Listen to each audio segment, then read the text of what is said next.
La NASA a récemment partagé de nouvelles images d'un objet très poétiquement nommé B1509-58. C'est pas une découverte récente, on avait déjà des images qui dataient de 2009, mais là la nouveauté c'est qu'on a un mélange entre lumière visible, ondes radio et rayons X. Et c'est vachement beau.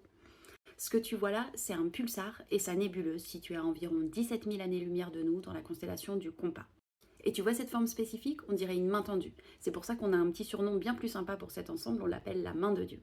Alors oui, c'est joli, mais tu te demandes peut-être, c'est quoi exactement un pulsar?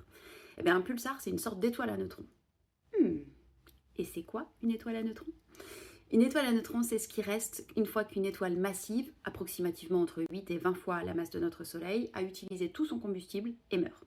Elle explose en supernova et dans certains cas, il reste le noyau sous forme d'une boule ultra compacte composée presque uniquement de neutrons.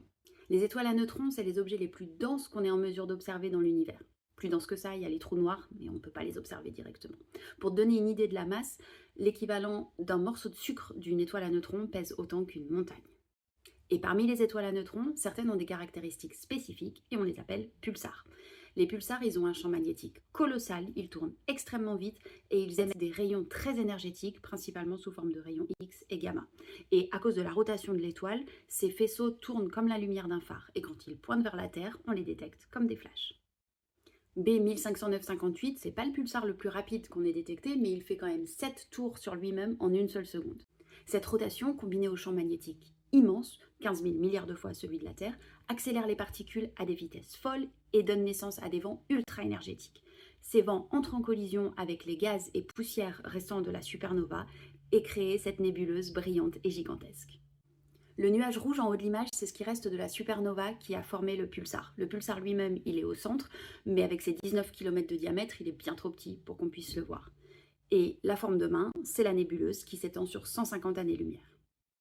Ce qui n'est pas encore clair, c'est pourquoi la nébuleuse prend cette forme spécifique de main. Tiens d'ailleurs, il y a un mot spécifique pour parler du fait que notre cerveau a tendance à avoir des formes familières dans des choses aléatoires comme les nuages. Ça s'appelle la pareidolie. Voilà, c'était bonus. Donc là, ce que les astronomes étudient et cherchent à comprendre, c'est est-ce que les vents ultra-énergétiques du pulsar interagissent de manière spécifique avec l'environnement pour donner naissance à cette forme spéciale, ou bien est-ce que c'est juste une coïncidence dans la distribution des gaz et poussières après la supernova? Et un mystère de plus sur la liste de tout ce qu'on n'est pas encore en mesure d'expliquer.